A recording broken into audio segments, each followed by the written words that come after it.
오늘 강의 제목은 보시다시피 한반도 통일의 역사적 기회와 코리안 드림입니다. 여러분들이 오늘 여성 지도자 워크숍이 보니까 생소한 단어 코리안 드림 실현을 위한 여성 지도자 워크숍 이렇게 되어 있잖아요. 그러니까 코리안 드림 그러면 사람들은 다 외국인 근로자들이 한국 와서 돈 버는 거를 코리안 드림으로 생각하는데 오늘 제가 할 얘기는 그런 얘기는 아닙니다. 오해하지 마시고요. 먼저 제가 좀 말씀을 드릴 이야기는요. 이 통일 문제입니다. 여러분 요즘에 통일 그러면 누구도 관심 갖지 않으려고 합니다. 왜 그러냐면은 이 북핵 문제 때문에 질려버렸어요. 네, 이거 북핵 문제 이거 뭐 해결한다고 뭐 했는데 뭐 트럼프 대통령이 나서갖고 뭐 북미 정상회담을 하고 뭐 남북 정상회담을 하고 뭐 계속 했는데 할 것 같이 보이면서 계속 하지 않아요, 그죠? 이건 대단히 어려운 문제가 되어버렸습니다. 그렇죠? 네. 북한은 왜 핵을 포기하지 않을까요? 근본적인 이유가 있습니다. 북한이 핵을 포기하지 않는 이유는요, 이 문제입니다. 이 문제는 뭐냐면요, 체제 문제, 통치 체제의 문제에 있습니다. 북한 체제가 여러분 아시다시피 김씨 왕조 체제죠? 네. 3대 세습에 김일성, 김정일, 김정은으로 이어지고 있는 3대 세습, 뭐 자기들 백두혈통이라 그러더라고요. 네. 이 체제를 지켜나가기 위해서는 북한이 뭐가 필요하죠? 핵무기밖에는 의지할 데가 없어요. 핵을 내려놓는 그 순간 북한 체제는 어떻게 될까요, 여러분?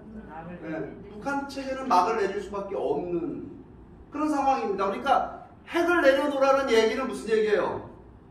북한 통치 체제를 너희들 그거를 바꿔라, 포기해라. 그러니까 이제 여러분 그거는 뭐냐면 북한 입장에서 보면 이건 자기들 죽는 문제라고 보는 거죠. 이렇게 되면 자기들 다 죽는다. 그렇기 때문에 북한은 이 핵을 내려놓지 못하고 있는 겁니다. 그럼 여러분 어떻게 해야 될까요? 북한 뭐 핵을 쏘겠어. 그냥 갖고 살게 그냥 내비두지 뭐 그냥. 그러니까 우리가 평화롭게 남북이 그냥 사이만 좋으면 북한이 핵 지금 가지고 있는 거 뭐 문제되지 않아. 이렇게 주장하는 사람도 있습니다. 근데 여러분 어떻게 생각하세요? 그런 부분들에 대해서. 여러분 그거 큰일 날 얘기입니다. 북한하고 우리하고 사이가 좋을 때도 있겠지만 여러분 부부 사이도 살다 보면 어떻습니까 여러분? 뭐 사랑해서 결혼했는데 죽일 놈 해고서 이혼하잖아요. 근데 남북관계라는 게 여러분 북한 통치체제가 저런 꼴인데 우리가 여러분 북한의 인권 문제에 대해서 침묵할 수 있습니까? 북한 주민들의 삶을 저희가 도외시할 수 있어요?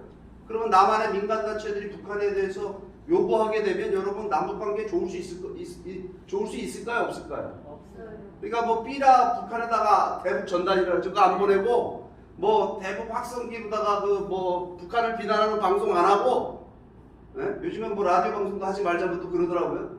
그런 거 안 하는 노력을 우리가 적극적으로 하면 우리에게 평화가 올까요? 여러분 이게 지금 어른들이 지금 펼치는 이 대북 정책이라는 게 보면 애들보다 생각이 짧은 게 왜 그런지 전 잘 모르겠습니다. 그런데 여러분 이 북핵 문제를 우리가 해결할 수 있는 유일한 해결을 해야 되잖아요, 그죠? 네. 유일한 해법이 뭐겠느냐라고 하는 걸 곰곰이 고민해 보면 그건 뭐냐면요, 평화통일입니다. 통일하면 이 문제 깨끗하게 끝나요, 그죠? 네. 그런데 문제는 뭐냐면 통일이 과연 가능한가에 대한 부분입니다. 오늘 제가 이 시간에 강의 제목처럼 한반도 통일의 역사적 기회라고 제가 얘기했잖아요. 통일의 기회가 왔다는 이야기를 좀 여러분들 앞에 드리려고 저는 이 자리에 섰습니다. 여러분 이 분단의 이유가 사라지면 통일의 기회가 왔다 이렇게 얘기할 수 있겠죠. 우리가 왜 분단됐죠? 냉전 체제 때문에 우리가 분단이 됐습니다. 냉전 체제라고 하는 건 뭐냐? 공산주의와 민주주의 이데올로기 갈등 속에 우리가 분단이 됐고 공산주의를 추종하는 북한과 또 자유민주주의를 주장하는 남한이. 그런데 보게 되면 북한 편들은 나라가 있었습니다. 중국하고 소련이 있었고 공산권 세계가 있었고 우리 남한 중심으로는 미국과 일본이 있고 또 자유세계가 있었습니다. 그런데 여러분 지금 어떻게 됐습니까? 공산 세계가 없어졌죠? 냉전이 종식됐습니다. 언제 종식됐습니까 여러분? 아주 오래전에 종식됐어요. 요즘 20대 젊은 애들한테 얘기하면요 냉전이 뭔지도 몰라요. 왜? 냉전이 30년 전에 종식됐는데 그걸 어떻게 압니까? 강의하기 되게 힘들어요. 그래서 냉전 시대 그러면 뭐예요? 그러면 30년 전에 끝나왔어요. 그럼 지금 북한은 어떤 상황이 됐느냐? 완전히 외톨이가 되어 있습니다. 국제사회에. 뭐 때문에 외톨이가 됐습니까? 두 가지 이유 때문에 그렇습니다. 하나는 북한 핵 문제, 두 번째 이유는 뭐냐면 북한 인권 문제 때문에 전 세계가 사실은 이 북한이라는 나라는 북한 핵 문제를 해결해야 되고 또 북한 인권 문제도 해결해야 된다 이 말이에요. 그래가지고 북한에 대해서 여러분 유엔이 나서서 북한을 제재하고 있습니다. 유엔이 나섰다는 얘기는 국제사회 전체가 북한을 제재한다. 그 제재에는 누가 들어가 있습니까? 북한의 과거의 우방이었던 러시아, 중국이 들어가 있습니다. 그렇죠? 중국의 북한에 대한 지금 제재는요 실질적인 효과를 드러내고 있습니다. 어떤 효과를 드러내고 있냐면 북한 경제의 여러분 무역의 90% 이상이 중국하고 하는 무역입니다. 그렇죠? 절대적이라고 할 수 있죠. 그럼 중국하고 지금 북한이 무역 액수를 보게 되면 얼마나 지금 무역을 하고 있느냐 돌아보면 여러분 기절초풍합니다. 여기 보시면요 이 코로나까지 겹쳐가지고 작년 4월입니다. 작년 4월 달에 저렇게 여러분 그래프 밑에 떨어진 거 보시죠? 수출이 얼마냐면요 221만 달러, 수입은 얼마 했느냐 2180만 달러 했답니다. 북한이란 나라가 2500만 명의 인구를 갖고 있는 북한이란 나라가 수출 수입 액수를 한번 보세요. 이게 225만 불 여러분 매출이면 여러분 우리나라 여기 지나가다 이 애월 여기 해안가 도로에 식당 잘 되는 데가 그 정도 할 겁니다. 그렇죠? 우리나라 중소기업 뭐 조그만 기업도 이 정도 합니다. 어디 가서요 돈 잘 번다고 얘기도 못합니다. 이 정도 가지고는. 맞잖아요. 그죠? 근데 이렇게 나라가 이렇게 되는데 그것도요 수출 수입액이 10배가 차이 나요. 야, 아버지가 20만원 벌었는데 엄마가 200만원씩 쓰고 다니는 집안인데 저게 여러분 어떻게 되겠습니까? 저 나라가 이게 계속 지속된다. 여러분 지금은 그래도 올해는 버티고 뭐 내년도 버티고 여러분 영원히 버틸 수 있을까요? 5년 10년 버틸 수 있을까요? 없잖아요. 그죠? 근데 버티기 더 어려운 이유는 뭐냐면 북한 내부가요 김일성 과거 시절 같으면 지도자를 중심으로 해서 북한 사람들이 사상적으로 단결해서 소위 그 사람들 용어로 결사옹위하겠다 우리 최고 존엄을 그죠? 충성심이 있었습니다. 왜냐하면 그 사람들 믿었거든요. 당시에는 북한의 공산당 노동당이 하는 김일성 뭐 이 수령이 얘기하는 얘기가 곧 실현될 거라고 믿었습니다. 그런데 지금 북한의 과거에 김일성이 했던 약속을 믿는 사람이 있을까요? 없을까요? 없습니다. 왜 그럴까요? 여러분 북한도요 지금은 너무나 여러분이 잘 아시겠지만 북한 정권이 배급을 줘서 북한 주민들이 먹고 사는 것이 아니죠.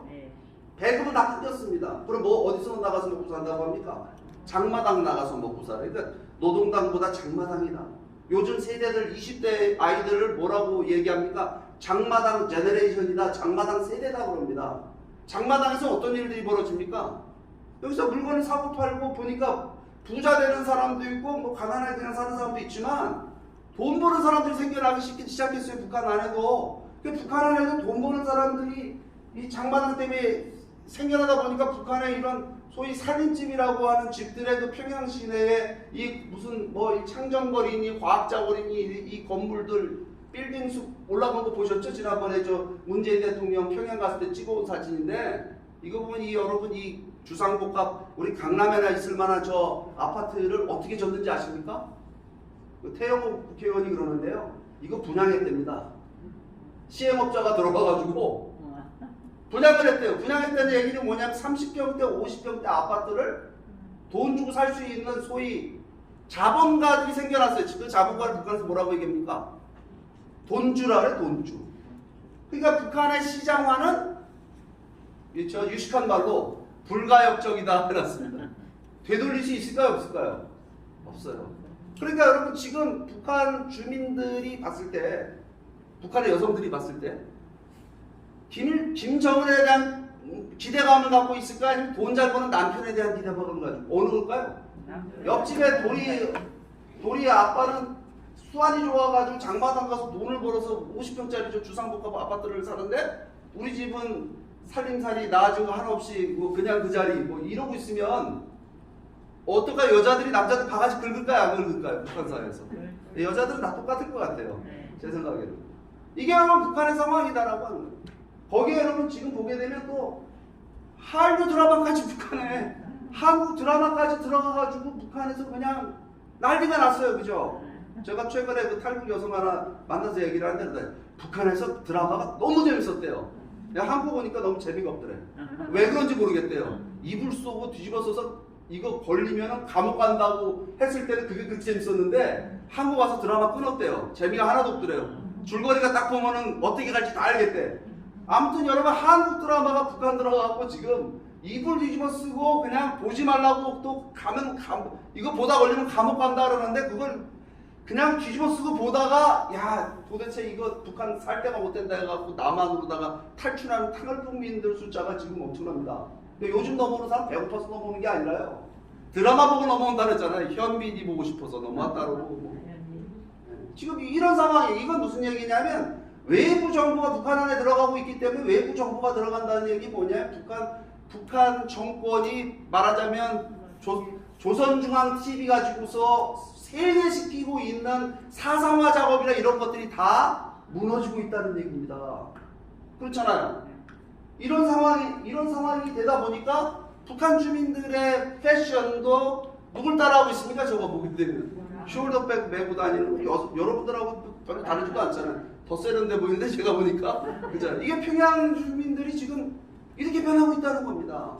그러면 여러분 이게 제가 지금 말씀드리는 내용들은 뭐냐면은 아까 제가 국제정세 좀 말씀드렸잖아요. 그죠? 국제적으로 보게 되면 지금 북한이 고립된 데다가 그죠? 그 얘기는 뭐냐면 우리를 분단시켰던 국제적인 하나의 어떤 역학관계 이런 것들이 없어진 상황에다가 또 북한 내부를 돌아보게 되면 북한 내부도 경제적으로 저렇게 피폐해진 상황 속에 북한 주민들을 북한 정권이 다뤄나가기가 굉장히 어렵겠다라고 하는 것은 여러분 이건 제 의견입니까? 아니면 지금 현재 일어나는 일들입니까?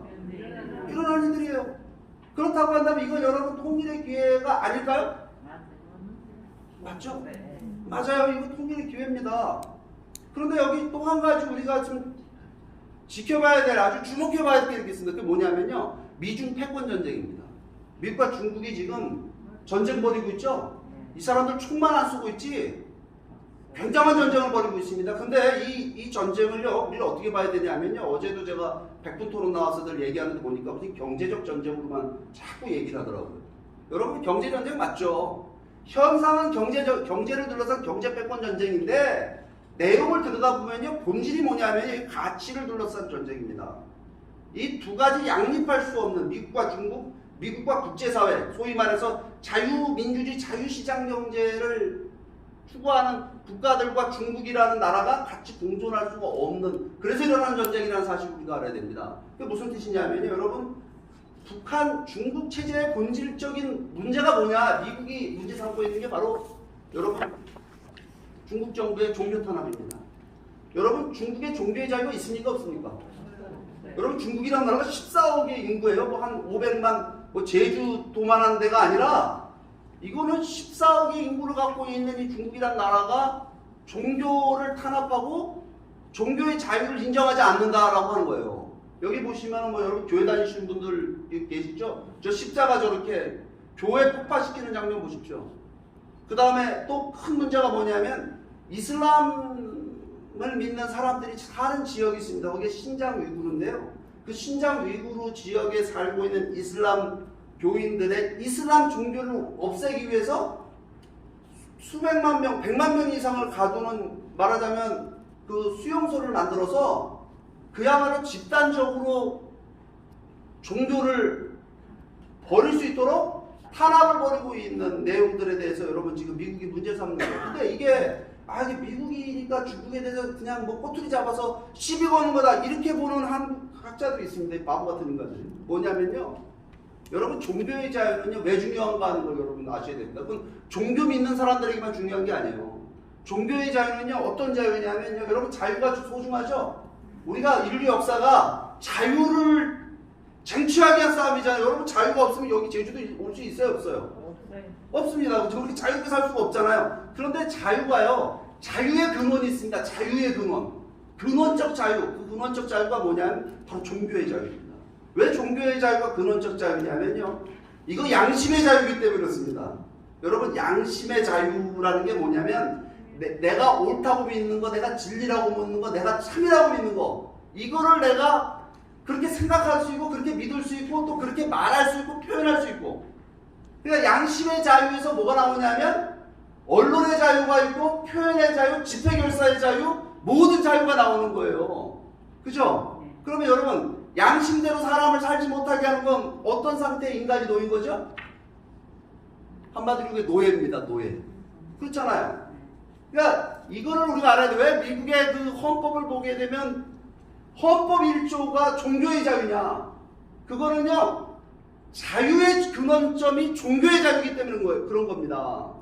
국가가 권력이 종교의 자유를 침해하면은 그 인간 본성을 말하자면 유린하는 거예요. 인간성을 유린하는 거예요. 그렇기 때문에 여러분, 종교의 자유를 부정한다? 여러분, 중국이라는 나라 종교의 자유를 부정하지만 종교의 자유를 완전히 부정하는 나라가 하나 있습니다. 어느 나라입니까? 북한이잖아요. 그러니까 북한에 사는 북한 주민들 우리가 뭐라고 얘기합니까? 김정은의 노예라고 부르는 거 아니에요? 북한 주민들 노예 아니에요? 해방이 필요한 인간들인 겁니다. 그게. 그렇잖아요. 그러니까 이 종교의 자유를 탄압하는 문제는 간단한 문제, 신장 위구르에만 해당되는 문제가 아니고 이거 14억 인구의 중국에만 문제가 되는 게 아니고 이 중국이란 나라가 힘을 갖게 되면 이 중국적 가치를 세계에 확산하게 되기 때문에 문제가 된다라고 하는 거예요. 맞는 것 같습니까? 그래서 여러분, 이게요, 중국이요, 14억을 가진 중국이 뭐 제조업도 뭐 첨단 과학기, 첨단 산업 이런 거 이렇게 하고 돈을 많이 벌었어요. 그러니까 이 경제력을 갖고 뭘 하냐면요, 군사력을 키웁니다. 그 군사력을 키워갖고 그 힘을 바탕으로, 경제력과 군사력을 바탕으로 뭘 하냐면요, 이 소위 말해서 여러분 이거 다 들어보죠? 남중국해 얘기 요즘 뉴스 많이 들으시죠? 남중국해의 그 바다에다가 자기 바다 앞에 저 멀리 있는 섬이 바위섬이에요. 이게 뭐 그냥 암초야. 그 암초에다 콘크리트 때려 부어갖고 여러분 인공섬을 만들고 거기에 군함을 정박시키고 거기에 활주로를 만들어서 비행기가 내리게 만들고 그리고 거기를 자기 바다 여기서부터 200캐리 이 섬이 중국 섬이니까 여기서 200캐리는 우리 바다다, 중국의 영해다 이렇게 주장을 함으로써 생기는 게 바로 남중국해에서를 둘러싼 갈등입니다. 그게 어디하고 갈등이냐면 여러분 일본, 대만, 그 다음 필리핀, 베트남, 그죠? 인도 이렇게 이어지고 있는 여러분 영해를 둘러싼 싸움이 옛날에 이 지역을 마음껏 여러분 세계 어느 나라 배들이 우리나라 상선도 들고 마음대로 지나다닐 수 있었는데 이렇게 빨간 줄 보이시죠? 이걸 남중국해다, 사우스 차이나 씨 이래갖고 이걸 주장하는 겁니다. 근데 여러분 과거에 중국이 힘이 없었을 때는요 이 주변 이런 일이 없었어요. 근데 중국이 힘을 갖게 되니까 이런 일을 하게 되고 이 주변 국가들은 중국보다 힘이 약하잖아요. 경제적으로 약하고 뭐 약하잖아요. 그러다 보니까 여러분 꼼짝 못하는 상황이 벌어지고 있는 겁니다. 무슨 말이냐면은 바로 이 힘을 바탕으로 해서 많은 나라들의 동남아시아 국가들의 그 주권을 침해하는 일들이 벌어지고 있다라고 하는 거예요. 이게 여러분 간단한 문제입니까? 네. 그러니까 여러분 이 동남아시아의 많은 국가들이 필리핀인데 이 중국 사람들 중국 꺼져라 말하자면 이 반중 시위가 벌어지고 있는 겁니다. 근데 그뿐만이 아니라 여러분 우리가 세계는요 하나의 시장이 되어 있습니다. 그죠? 세계 시장이 되어 있어요 이제는. 그런데 중국이란 나라가 최근에 무슨 일을 보면요 중국이 소위 우길승천했어요. 그렇죠? 막 경제적으로 보게 되면 굉장히 말하자면 막 발전하는데 가보면 뭐 상해나 국경이나 어마어마합니다. 근데 그게 뭐냐면 첨단 기술이 이 사람들이 발전을 해서 요즘에 여러분 우리하고 막 경쟁해서 우리 이겨요 어떤 거를 보게 되면. 근데 그 첨단 기술을 중국 사람들은 스스로 개발한 건가요? 아니면 외국 나 훔쳐온 건가요? 훔쳐봤어요? 훔쳐왔어요. 어디 가서 훔쳐왔습니까? 미국 가서, 중국 가서, 유럽 가서, 한국 가서, 일본 가서. 우리나라도요 여러분 반도체 회사 다닌다면 중국에서 월급 10배 준다고 데려갑니다. 지금 한국 여러분 삼성 반도체 뭐 이런데 하이닉스 이런데 다니는 우리 그 한국 사람들 애국자입니다. 여러분 그 남의 기술을 빼다가 그걸 갖다가 뭘 하냐면 그 기술을 가지고 이 사람들이 여러분 뭐 기술 좀 빼가는 거 어떠냐 이렇게 생각할 수 있습니다. 우리나라도 옛날에요 뭐 많이 이런 짓 많이 했습니다. 미국 가가지고 어깨너머로 배워갖고 와가지고 뭐 지적재산권이니 뭐 로열티 이런 거 안 주고 대충 만들어갖고서 뭐 팔아먹고 뭐 우리도 그런 거 많이 했어요. 과거에 그런 거를 선진국들이 눈 감아 좀 봐줬습니다. 왜냐면요 그렇게 배워갖고 산업 발전시켜서 좀 못 사는 나라들 잘 살았으면 좋겠다는 그런 자비심을 좀 갖고 있었습니다. 근데 중국은 그게 아니라 이 기술을 가져다가 세계 규모가 달라요. 세계 시장에 나와 경쟁을 하는데 여러분 중국의 기업들이요 큰 기업들이 민간회사 합니까 아니면 국영회사 합니까? 다 국영회사예요. 어떤 소유 구조를 보게 되면 국가에서 보조금을 주고 국가에서 말하자면 주식관계의 소유 구조를 보게 되면 중국 공산당 내지는 중국 인민해방군이 갖고 있는 겁니다. 이 무슨 화해인 이런 회사들을요. 그러니까 국가에서 보조금을 줘요. 그리고 보조금을 주는 것뿐만 아니라 기술을 훔쳐갖고 국가에서 보조금을 주고요. 그 다음에 값싼 노동력을 중국에서 활용합니다. 값싼 노동력이라는 것도 뭐 어떻게 보면 중국 사람들 전체가 다 값싼 노동력 그게 아니에요.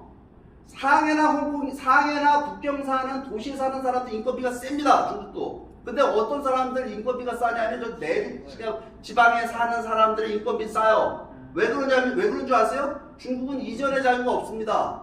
시골 사는 사람, 농사 짓던 사람이 도시에 나와서 살려면은 주민등록증이 안 나옵니다. 그러니까 그 사람들을 값싼 노동으로 하니까 이거를요 뭐라고 얘기했냐면 중국이라는 나라는 중국 내부를 식민지화했다라고 얘기합니다. 내륙 지역을. 그래가지고 그렇게 여러분 생각해 보세요. 그런 조합으로 만들어진 기업에서 물건을 만들어 갖고 여러분 수출을 한다 이거예요. 국제 시장에 나와서 수출을 합니다. 네. 그럼 여러분 삼성 핸드폰하고 화웨이 핸드폰이 성능이 비슷한데 가격이 화웨이가 월등히 싸면 여러분 삼성 핸드폰 팔릴까요 안 팔릴까요? 안 팔리죠. 이게 이런 문제가 생기는 거예요. 근데 거기 이게 이제 한두 분야가 아니라 굉장히 많은 분야에서 이런 문제가 생길 뿐만 아니라 어떤 또 부분이 있냐면요. 이 사람들이 이 소위 첨단 기술을 발전시켜갖고 뭘 하냐면 14억 인구를 자국인들을 갖다가 통제하는 데 활용합니다. 안면인식 기술이니 뭐 이런 거 있잖아요. 그래가지고 여러분 중국은 다른 CCTV가 다 걸려 있습니다. 길거리 지나가면 얼굴 딱 인식해가지고 아, 이 서인택 나오는 거예요. 그러니까 여러분 중국의 독재체제 전체주의 시스템을 갖다가 말하자면 공고화하는데 쓸 뿐만 아니라 이런 기술들을 또 그게 중국 안에서만 그럴까 아니면 해외까지 할까요? 해외까지 다 그렇게 합니다. 그러니까 여러분 트럼프 대통령 등장해갖고 이 문제 가지고 지금 뭐 중국 미국에서 화웨이도 뭐야 장사 못하게 하고 지금 막 이런 일들 하고 있잖아요. 저 또라이라서 그런 게 아닙니다, 여러분. 그만한 이유가 있기 때문에 이런 일들이 있다라고 하는 겁니다. 거기다가 여러분 최근에 무슨 일이 있었습니까? 작년 6월 28일 날 홍콩을 국가보안법을 시진핑 정부가 중국 국가보안법을 홍콩에 적용시켰습니다. 여러분 홍콩하고 중국은 원래 홍콩이 어디 땅입니까? 원래 중국 땅이었는데 아편전쟁 때 이 홍콩을 갖다가 영국이 가서 조차해갖고 지금의 홍콩은 누가 만들었어요? 중국의 왕서방들이 만들었어요? 아니 한국 사람들이 만든 겁니다. 영국 시스템, 자유민주주의, 자유시장경제 시스템에 의해서 중국이 저렇게 번영한 겁니다. 근데 그거를요 냉전이 끝난 이 시점에 90년대 중반에 이 영국이 이걸 갖다가 중국에도 돌려줍니다. 반환했어요. 이게 정말 아름다운 아주 선한 행동이었습니다. 그렇잖아요. 아 그거 뭐 계약이 100년 계약이니까 돌려줬지 이렇게 생각하는 여러분 국제법이라는 건요 실효적 지배를 누가 하고 있느냐에 따라서 그 인정되는 거예요. 그러니까 우리가 일본 사람들하고 독도는 우리 땅이라고 우리는 우기고 일본도 자기 땅이라고 우기지만 그 땅이 우리 땅인 거는 왜 그렇죠? 김광태가 만든 독도는 우리 땅 노리 때문에 그런 거예요? 아니 우리나라 군인들이 독도를 지키고 있기 때문에 우리 땅인 겁니다 그게. 그러면 여러분 당시에 미국과 영국은 국제사회는 왜 홍콩을 중국에 돌려줬을까요? 그거는 이유가 딱 한 가지입니다. 중국이 홍콩 되라고. 홍콩이 중국 되는 게 아니라 중국이 홍콩처럼 개방적이고 번영하는 자유시장 경제, 자유민주주의로 변화되기를 바라서 홍콩이라는 시스템을 홍콩이라는 이 시스템을 한꺼번에 중국에다 이식시켜야 되는데 지금 이건 뭐죠? 중국이 홍콩된 거예요? 홍콩이 중국된 거예요? 홍콩이 중국돼버린 거예요. 사상의 자유도 없고 종교의 자유도 없고 이전의 자유도 없고 표현의 자유도 없고 언론의 자유도 없고. 맞죠? 이거 여러분, 이 문제가 우리하고 아무런 문제가 관계없는 문제라고 여러분 생각하십니까? 여러분, 오늘 제가 저녁으로 순두부찌개를 먹었는데 순두부찌개 안에 게가 들어있더라고. 꽃게가 우리 상에 이제 더 이상 못 올라오는 겁니다. 이게 중국이 힘. 왜냐하면 서해 바다에서 쌍끌이어서 그러다가 중국 사람들이 다 긁어가거든요. 미군마저 없어봐요. 서해는 자기 바다 되는 겁니다. 근데요, 여러분, 제가 이 얘기는 왜 이렇게 하고 있냐면, 여러분, 이 문제에 대해서 이거를 문제시하고 정말 국제사회의 문제를 들고 나온 양반이 트럼프 대통령이에요. 트럼프 전 대통령, 그죠? 근데 이 양반이 나와갖고 미국의 정책을 완전히 바꿔놨습니다.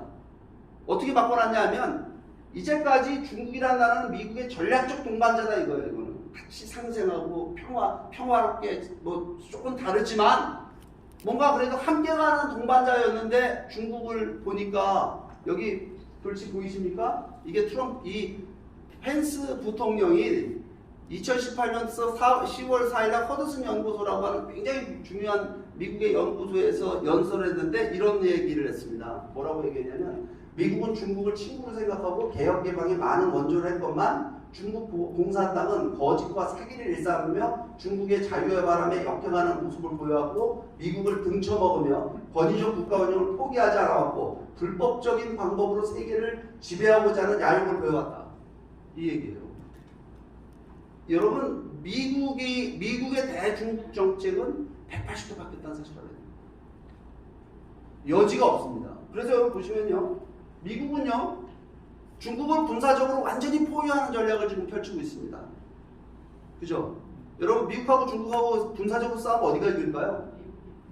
아유, 앞줄에 너무 똑똑하신 분들이 아니에요. 말고 제가 왜 강의를 못하게. 맞습니다. 미국이 이기죠. 왜냐면 미국의 군사력이 중국하고 맞붙어도요, 1대1로 붙어도 이건 게임이 안 되는 군사력, 압도적인 군사력의 우위를 가지고 있습니다. 왜냐면 중국이라는 나라는 아편 전쟁 때 전쟁해보고 한 번도 전쟁해본 적 없어요. 그것도 졌잖아요, 당시에. 그 다음에 우리 6.25 때 와가지고 인해 전술을 해본 그거밖에 없습니다. 근데 미국은 전쟁을 계속하고 있는 나라입니다. 실전 경험을 가진. 근데 뭐 경제력이나 군사력도 워낙. 근데 그거보다요, 미국은 동맹국가들이 전 세계에 모든 국가들이 다 미국의 동맹이에요.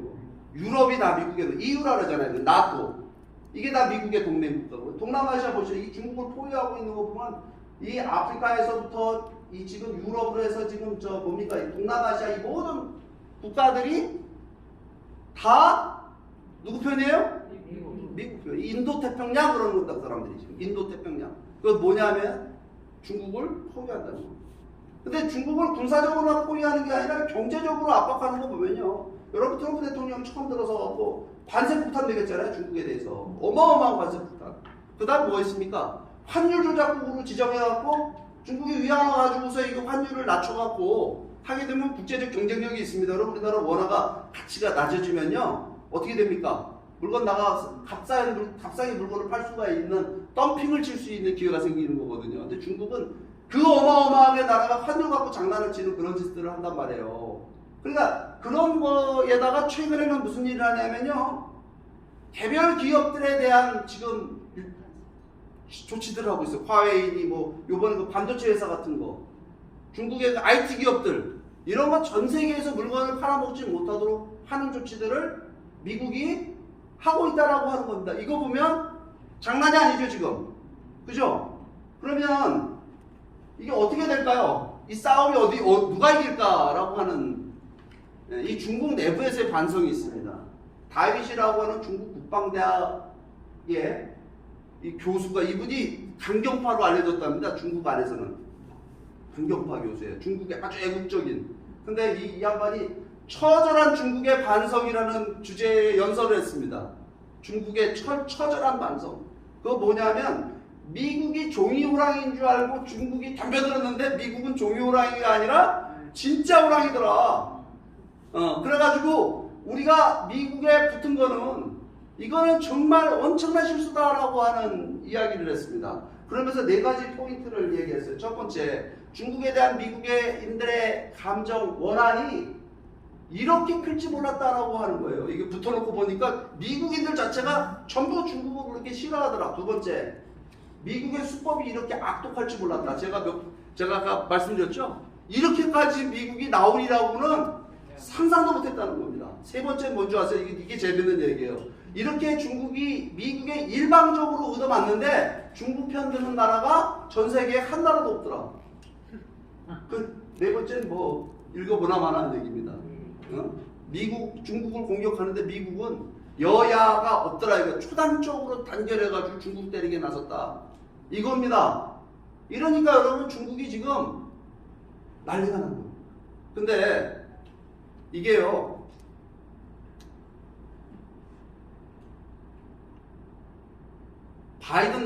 트럼프 대통령 때 한 일이라 트럼프가 벌린 일이니까 새로운 대통령 민주당 대통령이 되면 미중 패권 전쟁이 조금 없어지지 않겠어? 이런 관심을 갖고 왔습니다. 미국 내에서도 실제 또 트럼프 대통령이 선거에 나와서 바이든은 저거 친중이다. 중국의 앞잡이다 이래갖고 공격을 많이 했습니다. 근데요, 바이든 대통령이 들어서 갖고 내각을 구성했는데 그 내각을 뭐라고 부르냐면 별명이요, 어벤져스입니다. 여러분 어벤져스라는 영화 아세요? 어벤져스 영화에는 누가 나오냐면요, 거기 슈퍼맨도 나오고 배트맨도 나오고 원더우먼도 나오고 힘센 사람 다 모여서, 그러니까 영웅들이죠. 말하자면 영화의 주인공들만 다 모아갖고 하는 영화가 어벤져스인데, 이 참모들 있잖아요. 이 바이든의 참모들이 어벤져스급이라는 겁니다. 뭐냐면 중국 때리기에 있어서의 경험과 실력을 가지고 있는 트럼프 대통령 밑에는 경험 있는 사람들이 강요들이 별로 없었습니다. 근데 이 바이든 밑에는요, 완전히 중국 문제를 어떻게 요리하면 잡을 수 있다라고 하는 경험을 갖고 철학을 갖고 있는 사람들이 이 밑에 전부 모여 있다라고 하는 겁니다. 그러니까 여러분 최근에 보게 되면 오히려 지금 미국은 어떤 상황이 벌어졌냐면, 공화당과 민주당이 어느 당이 중국을 때려잡는 걸 더 잘할 거냐라고 하는 경쟁이 붙었다는 사실입니다. 무슨 말인지 아시겠어요? 할 거냐 말 거냐의 싸움이 아닙니다. 중국과의 싸움은 지금. 이런 싸움이 지금 벌어지고 있다라고 하는 거예요. 그런데 왜 제가 오늘 이 시간에 미중 패권 전쟁 열심히 얘기하고 있냐면요, 여러분 소련이 무너졌기 때문에 과거에 동서독이 통일된 겁니다. 그죠? 소련이 힘을 가지고 있었으면 동서독 통일될 수 있었을까요? 없었을까요? 없었어요. 그러면 여러분 지금 북한 경제의 별거 아닌 경제지만 그래도 북한의 숨구멍을, 그죠? 그래도 좀 열어주고 있는 나라, 그래도 의지하는 나라 중국인데, 중국이 저렇게 미국한테 깨지면 어떻게 될까요? 통일이 될 수 있죠. 그러니까 미중 패권 전쟁 문제를 우리는 어떤 관점에서 봐야 되냐면, 이거를 통일의 기회로 우리가 뭐 미중 패권 전쟁에서 우리가 어느 편에 쓸 거냐라고 하는 걸 가지고 할 얘기는 아닙니다. 물론 제가 말씀드리는 건 뭐냐면요, 여러분 보세요. 미중 패권 전쟁이 우리가 어디가 이겼으면 좋겠느냐라고 저한테 물으신다면 어디가 이겼으면 좋겠어요, 여러분들은? 저는 미국이 이겼으면 좋겠다고 생각해요. 왜? 미국이 힘이 세니까가 아니라 미국이 추구하는 가치가 우리가 통일을 통해서 이루어야 되는 새로운 통일된 국가의 그런 가치가 되어야 된다고 저는 생각합니다. 종교의 자유가 있는 나라, 양심의 자유를 인정하는 나라, 언론의 자유가 있고 표현의 자유가 있는, 저는 자유천지가 되는 게 우리 통일의 목표가 돼야 된다고 생각하는데, 여러분들 어떻게 생각하세요? 그럼 어느 편을 서야 돼요, 우리가? 그렇잖아요, 그죠? 그런데 이게, 자, 미국 편에 서야 된다, 여기까지를 얘기하는 분들은 세상에 많이 있습니다. 근데 저는 오늘 이 이야기를 뭘 얘기하려냐면, 이런 상황 속에 우리가 어떻게 이 미중 패권 전쟁이 벌어지고 있는 상황 속에 이거를 우리가 원하는 통일로 이걸 이끌고 갈 것이냐라고 하는 부분을 우리가 생각해야 된다라고 하는 겁니다. 여러분, 미국이란 나라를 무조건 우리가 좋아해서도 안 돼요. 무슨 얘기냐면요, 미국이 한반도 정책 되게 중요하죠, 그죠? 미국이 한반도에 대해, 우리에 대해서 어떤 정책을 쓰느냐라고 하는 거 대단히 중요합니다. 근데 과거에요, 굉장히 잘못된 경우가 많았습니다. 미국이 우리한테 되게 고마운 나라잖아요. 그죠? 주한미군도 있고 또 우리 자유민주주의도 가르쳐줬고 우리 경제적으로 서포트해줬고, 아마 반만년 역사에 미국처럼 고마운 나라는 없을 겁니다. 뭐 청나라하고 명나라하고 비교를 하겠어요? 어디하고 비교를 하겠습니까 우리가? 근데 문제는 뭐냐, 미국이 또 잘못해서 우리가 피본 적도 많다는 겁니다. 뭐냐면요, 여러분 1905년에 미국이 일본의 아시아에서의 일본의 우월적 지위를 인정해주는 조약을 일본하고 맺습니다. 그게 무슨 조약이죠? 그 조약 때문에 우리가 일본에 한일합방 돼가지고 일본 식민이 됩니다. 그걸 바스라 트리티도 조약이라고 해요. 일본의 우월적 지위를 인정해, 아시아에서. 니들이 다 해먹어. 우리가 필리핀 먹을 테니까. 이겁니다. 그리고요, 2차 세계대전 끝날 무렵에 2차 세계대전이 어떻게 끝납니까? 소위 태평양 전쟁. 그 태평양 전쟁은 일본의 히로시마, 나가사키 원자폭탄 2발 떨어져갖고 결국은 미국 단독 전쟁을 해갖고 여러분 이 태평양전 종식된 겁니다. 맞죠? 네. 근데요, 그 당시에 그 루즈벨트라는 대통령이요, 보니까 이 사람 장애인이에요. 근데 당시에 보니까 이 전쟁, 이 핵무기를 사용할 거를 생각 안 했죠, 물론. 근데 자기의 힘을 믿지 못하고 누구를 끌어들이냐면 소련에게, 스탈린에게 한국전쟁에 참여해주고 요구합니다. 그 회담을 뭐라고 얘기하냐면 학교 다닐 때 공부하셨을 때 얄타 회담이라고 들어보셨죠? 얄타에 가갖고 소련 스탈린한테 야, 니네가 좀 참여해서 우리 좀 도와줘. 그랬더니만 어떤 일이 벌어졌습니까? 원자폭탄 터뜨려 놓고 이제 무조건 항복을 히로히토 그 일본 천황이 그 항복을 했잖아요. 항복을 하니까 그 항복하는 모습을 보고 일본에 대해서 선전포고하고 소련군이 어디까지 내려옵니까? 38선까지 내려왔어요. 그죠? 그 바람에 우리가 미소 분할 점령되고 그게 분단의 시작이 된 겁니다. 맞죠? 무조건 미국이 작다 이렇게 보면 안 돼요. 근데 그뿐입니까? 또 애치슨이라는 국무장관이요, 한국을 갖다가 미국의 방위선 바깥에다 한국을 둬버립니다.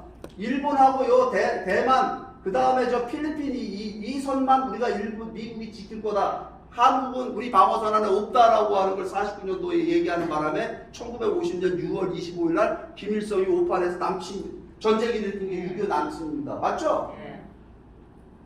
미국 때문에 전쟁이 일어났네, 그죠? 그리고 또 어떤 일을 하냐면요, 미국이 6.25 전쟁 터졌을 때 여러분 우리가 부산까지 밀려갖고 이제 낙동강 전선 하나 남았잖아요. 그때 우리 메가더 장군이 와가지고 인천 상륙작전 해갖고 괜시리 그 서울 수복하고 그다음 어디까지 올라가죠?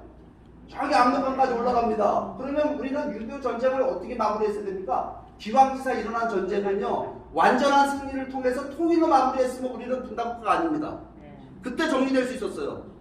그죠? 그런데 어떻게 했냐면 미국의 트루만 대통령입니다. 그 대통령이. 이 미국에 있었던 워싱턴에 있는 정치가들은 뭘 걱정했냐면 6.25 전쟁이 스탈린하고 모택동이 참여하는 세계대전이 될까봐 그걸 걱정하고 메가더한테 어떤 훈령을 넣었냐면요, 휴전선 이북으로, 그러니까 38선 이북으로다가 150km 이상을 미군이 작전을 피면 안 된다. 그래서 우리는 뭘 했냐면요, 3년 내내 뭐 했습니까? 처음에만 좀 왔다 갔다 전쟁하고 그다음부터는 휴전선 근방에서 고지전이라고 아시죠? 철에 뭡니까? 그 저기 삼각진가 그 있잖아요. 뭐 철원 가면 있는 거. 거기서 맨날 고지전하고 총 쏘고 그냥 그러면서 땅 따먹게 하다가 시간 끌다가 뭐 했어요? 휴전 협정 맺는 일 있잖아요. 이거 왜 그렇게 됐죠?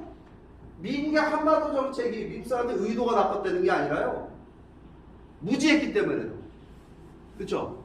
그래서 여러분 제가 볼 때 이게 왜 제가 미국의 한반도 정책 얘기하냐면 우리 역사에 특히 이 현대사에 있어서 미국의 한반도 정책이 뭐냐라고 하는 건 우리 운명에 직접적인 영향이 있는 겁니다. 그죠? 그러면 지금도 이 미국이 어떤 정책을 쓰느냐에 따라서 우리 운명이 결정될 거기 때문에 여러분 우리가 미국의 한반도 정책이 뭐냐라고 하는 걸 아는 거는 대단히 중요하겠죠. 그리고 그 아는 걸로 끝나는 게 아니라 미국의 한반도 정책이 올바른 방향으로 끌고 갈 수 있는 지도자들의 리더십이 우리에게 필요하겠죠. 맞겠죠? 그럼 여러분 한번 생각해 보세요. 자, 미국은 지금 한반도 정책이 뭐냐, 미국의 한반도 정책은요, 이거예요. 북핵 문제 해결하겠다는 겁니다. 핵 문제 하나 해결하겠다는 거예요. 쭉 보면 여러분 트럼프 대통령하고 김정은 만났을 때 회담 내용이 뭐죠? 미국은 뭘 요구하죠? 완전하고 검증 가능하고 불가역적인 핵 배기, 요거를 영어로 약자로 하면 CVID 그랬습니다. 이 CVID, 북한이 핵만 포기한다면 미국은 뭘 해줄 거냐? 니네 체제 보장해주고 안전 보장해주고 경제 지원해주겠다. 체제 보장이 뭐죠? 무슨 체제예요 그게? 김정은 체제를 보장해줘요? 핵 문제 하나 해결해주면 되겠다? 이거를 또 누가 중재했어요? 우리가 이거 하자고 그랬잖아요, 그죠? 그래가지고 여러분 어떤 일이 벌어졌냐면 정상회담이 그냥 뭐 3차례의 북미 정상회담이 열렸습니다. 싱가포르, 하노이, 우리 판문점, 그 다음에 저 어딥니까? 예? 하노이, 베트남 하노이 죄송합니다. 싱가포르, 판문점, 베트남 하노이 가가지고 결국 결렬됐어요. 이거 왜 결렬됐죠? 제가 아까 말씀드렸잖아요. 이건 북한 통치 문제이기 때문에, 통치 체제 문제이기 때문에 북핵 문제는 이걸 분리시켜갖고 해결할 수 있는 문제가 아니다. 그러니까 그 얘기 뭐냐면 미국의 이 정책의 실패는 뭐냐면요. 북한 문제에서 북핵 문제는 일부의 문제이다. 이거 부분적 문제다 이 말입니다. 이거는 현상적 문제지 본질적 문제가 아니다 이 말이에요. 그럼 여러분 보세요. 뭐든지 어떤 문제를 해결하려면요. 뿌리를 뽑아야 돼. 뿌리. 근원적 문제를 해결하지 않으면 여러분 보세요.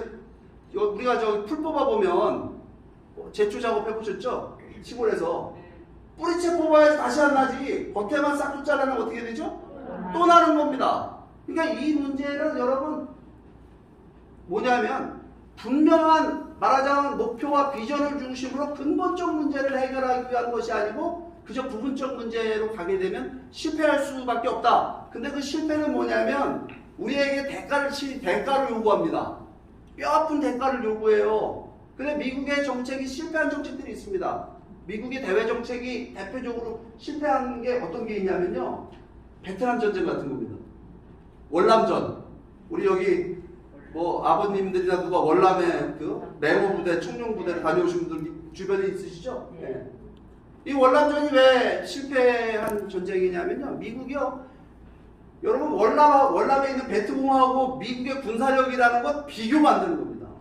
2차 세계대전을 승리로 이끈 미국의 군사력이 이 군사력 가지면 저 월남에 한 줄밖에 안 되는 저 베트공 정도로 금방 가서 무찌를 줄 알고 군사력만 앞세우고 베트남 갔다가요. 어떻게 됐어요? 1975년도에 결국은 미국이 철수하고 월남이 어떻게 됐습니까? 공산화됐습니다. 그죠? 근데 이게 왜 실패한 거냐?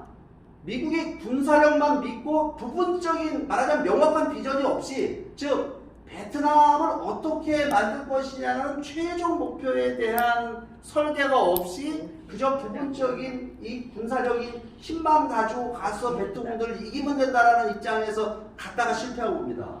주변에서 여러분 중국이 개입하고 소련이 개입하고 막 이게 국제적으로 퍼지고 막 이런 상황이 된 겁니다. 그런데 여러분 보세요. 이렇게 되니까 월남에서 포트 피플이라고 여러분 들어보셨죠 옛날에? 수백만 명이 포트 피플로 나오고요. 월남에서도 수백만 명이 죽었지만 그 옆에 죄도 없던 캄보디아 같은 나라에서는 여러분 그 아시죠? 저 폴포트 정권에 의해 가지고 300만 명이 말하자면 인종 청소를 당합니다. 대량 학살 당합니다. 그거 여러분 영화 보셨죠? 킬링 필드라는 영화. 이게 여러분 인도차이나 반도에서 베트남전을 미국이 베트남 문제를 잘못 다루는 바람에 1000만 명 이상의 사상자가 발생합니다. 이 공산화 과정에 숙청당하고 뭐 캄보디아, 라오스로 막 번져나가면서 여러분 그러니까 모든 문제는요 근본적 문제를 해결하려는 그러니까 명확한 비전과 장기적 전략을 가지고 접근해야 된다고 하는 거예요. 그러면 미국을 이렇게 계속 욕만 해서 죄송합니다. 미국을 좋아하시는 분들이 전에 많은데 네. 여러분 미국이 잘한 걸 제가 말씀드릴게요. 미국이 잘한 아주 미국의 역사에서 대외 정책으로 펼친 것 중에 가장 성공적인 사례를 뽑는다면 뭐냐면 마샬 플랜이라는 게 있습니다. 여러분 마샬 플랜 들어보셨습니까? 어디선가 들어본 듯한 용어죠? 여러분 이게 뭐냐면요. 1945년 2차 세계대전 끝나고 1947년도 미국의 국무장관이라는 이름이 마샬인데 마샬 국무장관이 계획을 세웁니다. 어떤 계획을 세우냐면 2차 세계대전 때 히틀러에 의해 가지고 무참하게 폭격당하고 2천만 명 이상 죽은 그 유럽의 경제를 살리기 위한 경제 부흥 말하자면 재건 프로젝트를 마샬 국무장관이 세워가지고 미국에서 말하자면 미국의 국방 예산, 미국의 연방 예산을 가지고 미국 예산을 가지고요 유럽을 도와주는 계획이 마샬 플랜이에요. 그러면 얼마를 원조해 줬느냐 유럽에 마샬 플랜을 통해서 유럽에 원조된 돈이 137억 달러입니다. 137억 달러는 요즘에 뭐 맨날 100억 달러, 200억 달러 그러니까 여러분 안 커 보이시죠? 이걸 제가 비교할 수치를 알고, 이게 1947년입니다. 우리가 1965년도 일본하고 저 한일 수교 맺었죠? 그때 뭐라고 합니까? 한일 정상 국교 다시 정상화했잖아요. 그래가지고 대일 청구권이라고 해갖고 돈을 받았습니다. 일본에. 얼마 받았습니까? 남자들 톡톡 나오더라고요. 무상 3억 달러, 유상 5억 달러. 3억 달러 받았어요. 3억 달러. 그러니까 일본에 40년 동안 식민 지배 당한 거에 대한 보상액으로 3억 달러 받았는데, 그 3억 달러가 우리가 뭐 했는지 아십니까? 박정희 대통령 때 포항제철 만들고요. 그 다음에 경부고속도로 갑니다. 그래서 그걸 가지고 우리나라가 산업발전을 그걸 통해서 성공을 해요. 그래서 3억 달러가 엄청나게 큰 돈이에요. 그리고 얼마나 큰 돈이냐면 일본 전체 국가 예산의 50%가 3억 달러였답니다. 당시에. 무슨 말인지 아시겠어요? 그러니까 137억 달러를 65년 동안에 1947년도에 미국이 유럽의 경제재 부흥을 위해서 돈을 대준다?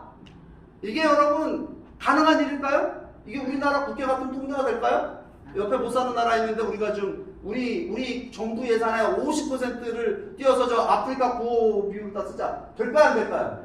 우리도 쓸 데가 많은데. 여러분 미국도요. 2차 세계대전 끝난 다음에 미국 사람들도 뭐 노르망디 상륙작전이 뭐냐 엄청나게 많은 사람들이 죽었어요. 상위군으로 돌아오고 뭐 돈 쓸 일이 얼마나 많습니까? 그런데요. 미국이요. 137억 달러 유럽에 지원해줘요. 이 돈 가지고요. 이 돈을 지원해 주는데 제가 아까 말씀 명확한 비전을 갖고 해줘요. 장기적 전략 가지고. 뭐냐면 이 돈을 지원해 주는데 어떤 나라만 이 돈을 지원받을 수 있느냐? 자유민주주의와 자유시장 경제를 할 나라. 그래서 미국의 동맹국가가 될 나라들에 대해서만 경제 지원을 해줍니다. 왜 그러냐면 당시에 2차 세계대전 이후에 이 체코슬로바키아, 폴란드, 헝가리, 불가리아 이런 나라들이 동유럽 국가들이 다 공산화됩니다. 소련에 의해 가지고 위성국가가 되고 공산화되니까 이제 서유럽 전체를 집어먹게 되면은 여러분 소련은요 대서양을 갖게 됩니다. 그러니까 이 서유럽 국가들을 미국이 보호하기 위해서 영국, 프랑스, 심지어 독일하고 싸웠잖아요. 근데 그 독일까지도 경제 지원해 서독에. 그래가지고 유럽 국가들의 여러분 이 국가들이요 이 경제 원조를 받아갖고 다 잘 사는 나라가 됩니다. 이 돈을 나눠주는 기구가 있습니다. 국제기구. 이 당시에 원조를 나눠줬던 국제기구의 이름이 OECD입니다. OECD 많이 들어보셨죠? 우리가 OECD 가입했다. 뭔 얘기예요? 우리가 선진국 됐다 이 뜻입니다. 근데 왜 OECD가 선진국 클럽이냐? 우리 선진국들끼리 모여서 클럽 만들어. 이게 아니라 미국의 원조를 받은 나라들이 자유시장 경제하고 자유민주주의 하면서 다 부강한 선진국가가 된 거예요. 자연스럽게 선진국 클럽이 된 겁니다. 대단하죠? 그런데 이 서유럽, 근데 여러분 보세요. 왜 이걸 성공한 사례라고 얘기하냐면 이 돈을 댔던 미국, 원조를 제공했던 미국이 이 마샬 플랜에서 가장 큰 이득을 봅니다. 그 가장 큰 이득을 본 건 뭐냐면 첫째, 동맹국가들을 확보했죠. 이 동맹국가가 소련으로부터 미국을 나가주는 기구가 탄생합니다. 그 기구가 뭐죠? 그 나토라는 기구가 탄생이 돼요.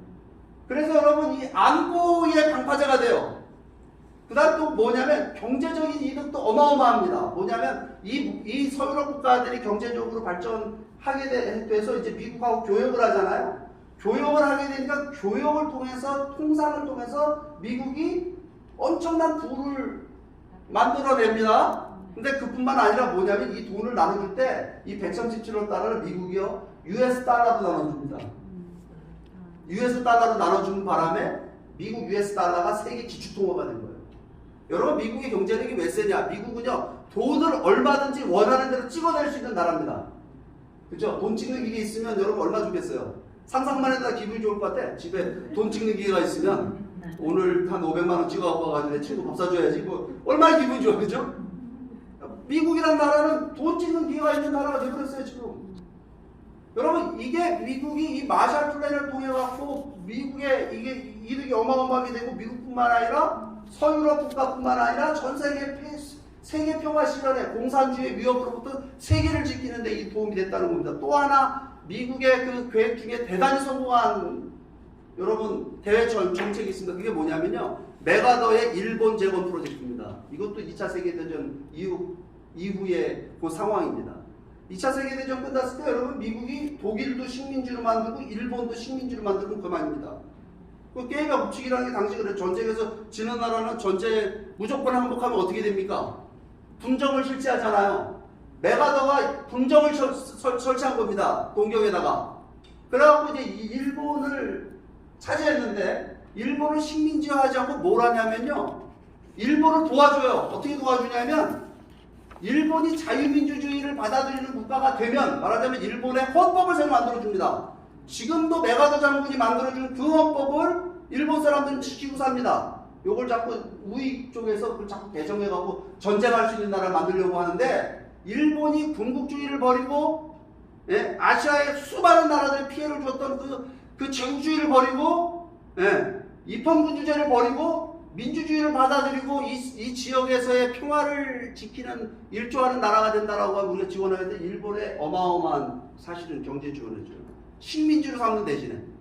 그런데요, 이게 엄청난 성공한 미국의 대외 전략이에요. 왠지 아세요? 물론 미국이 일본하고 경제 교역해갖고 돈 많이 벌었습니다.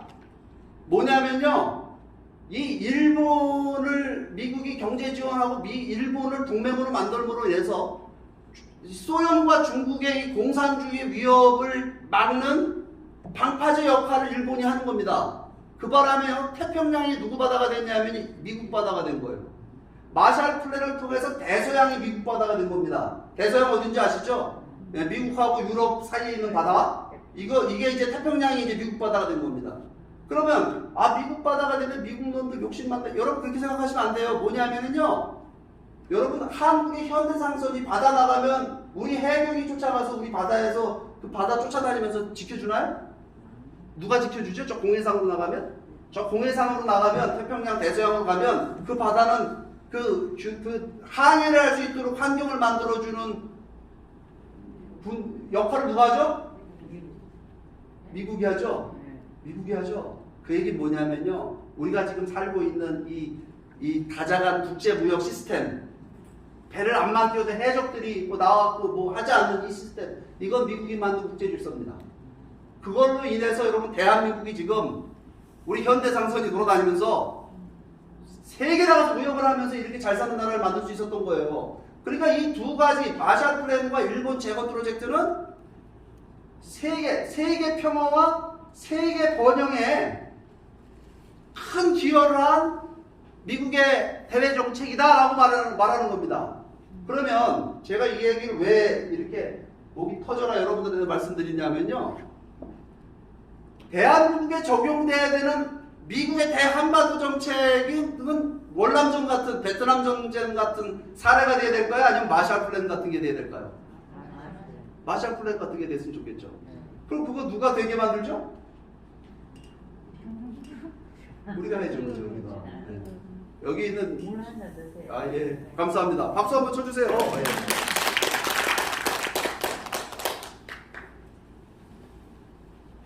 실제로 여러분 독일 통일 과정에서 독일이 통일된 거, 여러분 독일이 언제 통일됐죠? 1991년도에 통일됐어요. 여기 30년 됐습니다. 근데 이 독일 통일은 동서독 주민들이 베를린 장벽을 넘었기 때문에 통일이 됐다라고만 생각을 합니다, 사람들이. 근데요, 여러분, 독일 통일은요, 미국의 도움이 없었으면 절대 일어날 수 없었던 통일입니다. 첫째는요, 아까도 말씀드렸듯이 독일 통일에는 소련의 힘이 빠졌다 이 말이에요. 소련을 몰락시켰어요. 그 소련을 몰락시키는 리더십을 행사했던 미국의 대통령이 누굽니까? 요 앞에 여러분 대통령 사진 2명 해놨는데 여러분 이 대통령을 좋아하시죠? 네. 이 사람들은 여러분들만 좋아하는 게 아니라 전 세계가 존경하는 미국의 대통령들입니다. 레이건 대통령. 레이건 대통령이 소련에 대한 경제 봉쇄, 군사적인 압박, 여러분 미국의 정책을 변화시켜가지고요. 소련이 무너지게 만들었어요. 소련이 무너지는 상황에서 동독 주민들이 그 틈을 이용해서 베를린 장벽을 넘었을 때의 대통령은 누구였냐면요. 부시 대통령입니다. 근데 여러분 이 장면 아마 다 기억하실 거예요. 베를린 장벽이 붕괴, 이 장벽을 넘는 여기 이 부시 대통령이 정치인이잖아요, 그죠? 정치인이라면 자기의 정치적인 야망, 재선에도 성공을 해야 되겠고, 뭐 그 정치인들이라는 건 그렇잖아요. 뭔가 좀 내가 했다, 뭐 업적, 치적 이런 거를 남기고 싶어 하잖아요. 그러면요, 내가 부시 대통령이었다면 나 저 단번하게 올라갔어. 저 역사의 현장에 내가 올라가갖고 이거 내가 무너뜨린 거야. 뭐 저기 누굽니까? 저 트럼프 마냥 메이크 아메리카 그레이트 어게인, 뭐 아메리카 퍼스트 뭐 이래갖고 이런 거 하고 싶을까요? 안 하고 싶을까요? 우리나라 여러분 불나고 뭐 저기 수해 나오고 그러면 정치인들 노란 점퍼 입고 가고 서 있잖아요. 현장에 아무 도움도 안 되는데 왜 그러죠? 정치적 이익이기 때문에 그렇습니다. 부시 대통령이요 굉장한 인격자예요. 보면 여기 안 갔습니다. 그리고 미국이 빠집니다. 동서독 통일 그 장면에서 미국이 빠져요. 섣불리 개입을 하지 않습니다. 그리고 뭘 하냐면요, 동서독 주민들로 하여금 통일이 될 수 있도록, 말하자면 독일 주민들에 의해서 통일이 될 수 있도록 그 의사결정권을 독일 주민들한테 줍니다. 근데 그러고 끝나는 게 아니라요, 뭘 하냐면요, 이 주변 국가들 있죠, 이 독일과 원수를 졌던 철천지 원수 국가들이 있습니다. 영국, 프랑스를 비롯해서 서유럽 국가, 동유럽 국가 할 것 없이요, 여러분 히틀러에 안 당한 나라가 없습니다. 히틀러한테 2천만 명 죽었다니까요. 우린 지금도 일본이랑 치를 떨잖아요, 그죠? 토착외구라고 지금도 무슨 친일파 청산하자고 그러잖아요, 지금도. 일본이라면 그냥, 저도 어렸을 때 기억나는 게 일본 그러면 권투시합만 하면 길거리 차가 없어요, 그죠? 축구시합 했다, 이거는 완전히 일본하고 전쟁 다시 한번 하는 거야. 그 정도로 우리가 일본 싫어했습니다. 아주 증오하고 막 그랬어요. 근데 요즘 보면 위안부 문제 있잖아요, 그죠? 그거 봐도 막 그렇고. 근데 여러분 보세요. 히틀러가 한 짓에 비하면 일본이 한 만행이라고 하는 건 여러분 비교가 안 돼요. 아우슈비츠 만들어놓고 600만 명 유태인을 죽였단 말이에요, 이 사람들이. 그 독일이, 그러니까 1989년 베른 장벽입니다, 이거는. 2차 세계대전 끝난 지 몇 년 됐어요? 불과 40년밖에 안 됐어요. 그러면 2차 세계대전 때 전쟁하던 사람들이 다 생존해 있겠죠? 그렇잖아요, 그죠? 피해자들도 있고. 근데 이거를 통일한다고 했을 때 여러분 영국, 프랑스의 반발이라고 하는 거, 이 주변 국가들의 반발이라는 건 어마어마했습니다. 근데 유럽에 있던 영국과 프랑스 이런 나라들을 누가 설득한 줄 아십니까? 그 미국 부시 대통령이 합니다.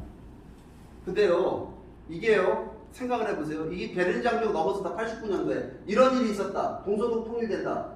그거 아닙니다. 왠지 아세요? 동독에 소련군이 45만 명 주둔하고 있었습니다.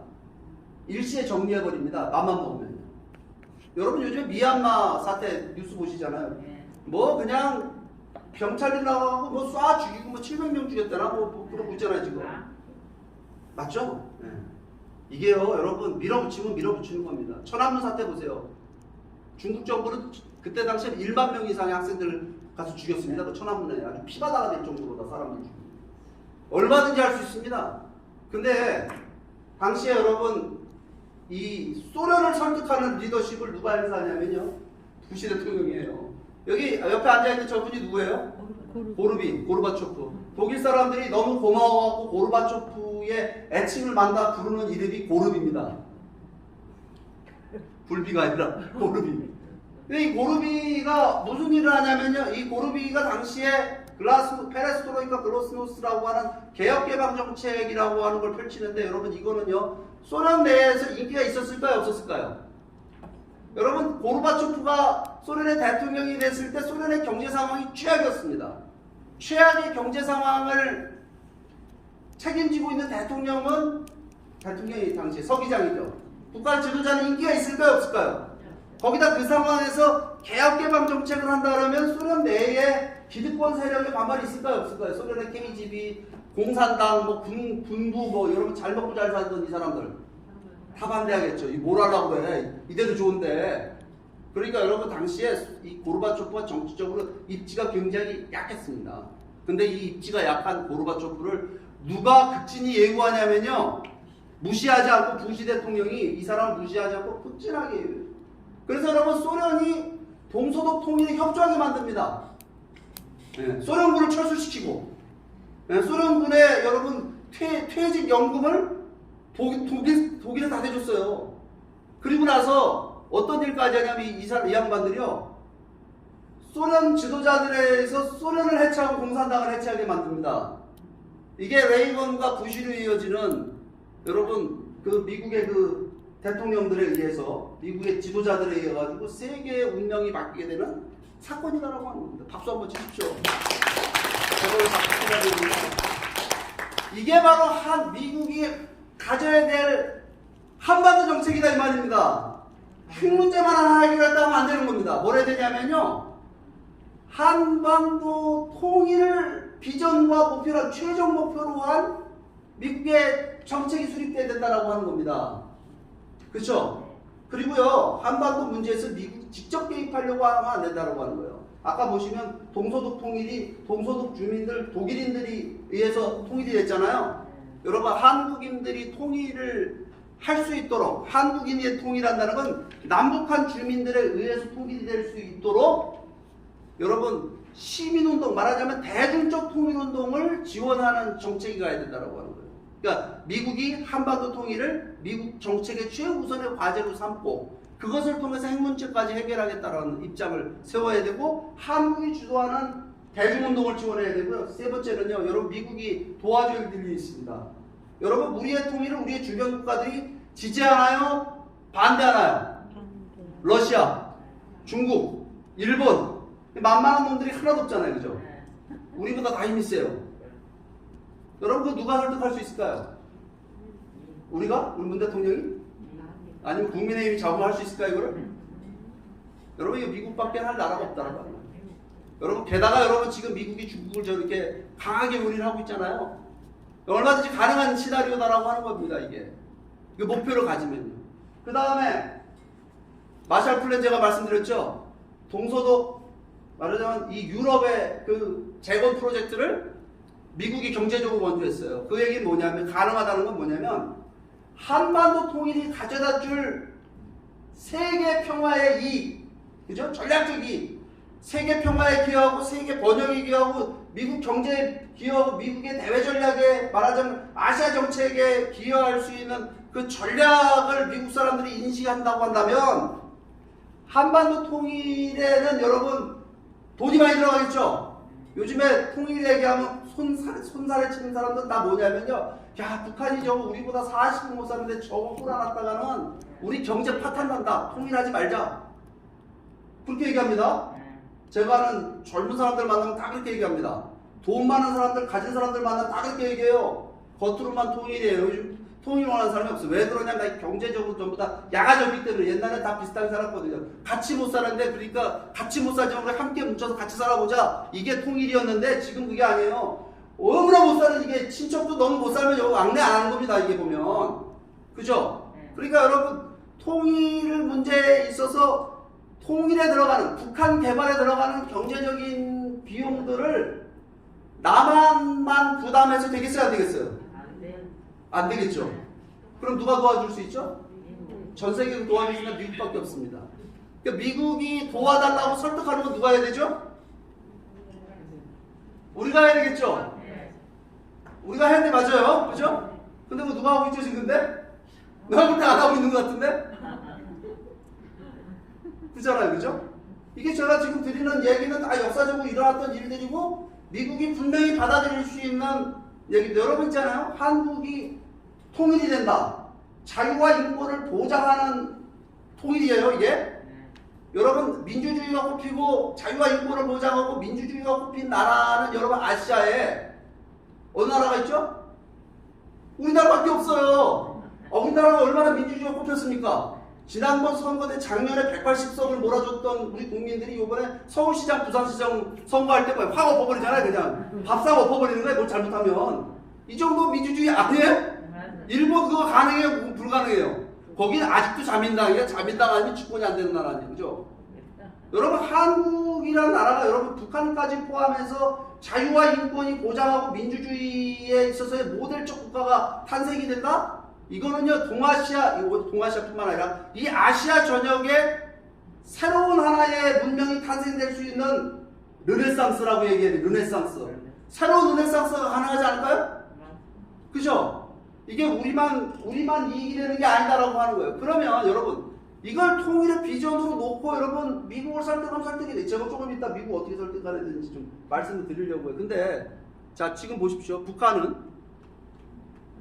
지금 어디로 갈까요? 여러분 북한 사람들도 지금 미중 패권 전쟁 싸움 속에 어느 편에 서야 될까를 고민하지 않을까요?